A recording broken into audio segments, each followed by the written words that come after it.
भारताचे संविधान निर्माते डॉक्टर बाबासाहेब आंबेडकर यांनी जेव्हा संविधानाची रचना केली त्यावेळेस न्याय व्यवस्था ही सर्वश्रेष्ठ आणि कायद्यापेक्षा कोणीही मोठा नाही ही बाब लक्षात ठेवूनच संविधानाचे निर्माण केले। त्याच दृष्टिकोनातून आजही न्यायासाठी वयाची 75वी ओलांडलेले म्हणजेच वयाच्या अमृत महोत्सवात असलेले वृद्ध आपल्याला न्याय मिळेल या दृष्टिकोनातून पोलीस स्टेशनला रीतसर येऊन तक्रार करून न्यायाची अपेक्षा करताना आपल्याला दिसतात, परंतु त्यांना न्याय मिळतो का त्यांच्याच मुखातून ऐका।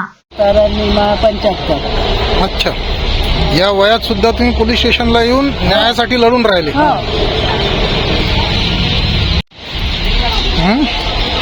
काहीच नाही करून राहिले। अर्ध्या रात्री आम्ही आलो आणि साहेब आम्ही घर सोबत सुद्धा पण राहिलो साहेब।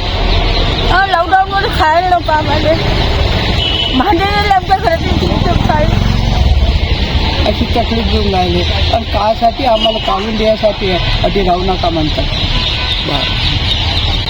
पाहायला या, पहिले पाहायला या साहेब, तुमचा नंबर द्या आम्हाला।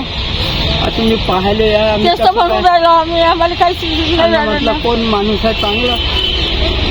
जास्त समोर भावानं कुलपा फोडले, भाऊ जाईन वाईनं भासवायला वाईनं कुलपा उपाशी तपाशी पोलीस केरला घेऊन आले साहेब लोक। रिपोर्ट नाही दिला का काही? बुलढाण्याला दिला, अमरावती दिला, शेगाव दिला। 1.5 वर्षात किती रिपोर्ट झाले माझ्याजवळ, सर्वच रिपोर्ट आहेत सर, सर्व रिपोर्ट आहेत सर माझ्याजवळ। हे सर्व रिपोर्ट आहेत सर माझ्याजवळ, हे सर्वच रिपोर्ट आहेत। बुलढाण्यावर बीज दिला मी, बरं काहीच चौकशी करू नाही आले, भावाला आत्मनी आणलं पण काहीच नाही करू आले ते।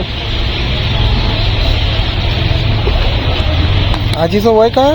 आजीचं 83 नाही, 83 वर्ष। उभी राहील मग नाही, बसू दे बसू दे बसू दे।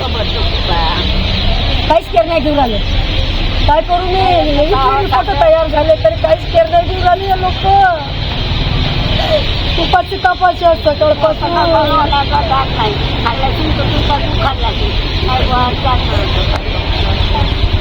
महेंद्र मिश्रा, विदर्भ न्यूज, बुलढाणा।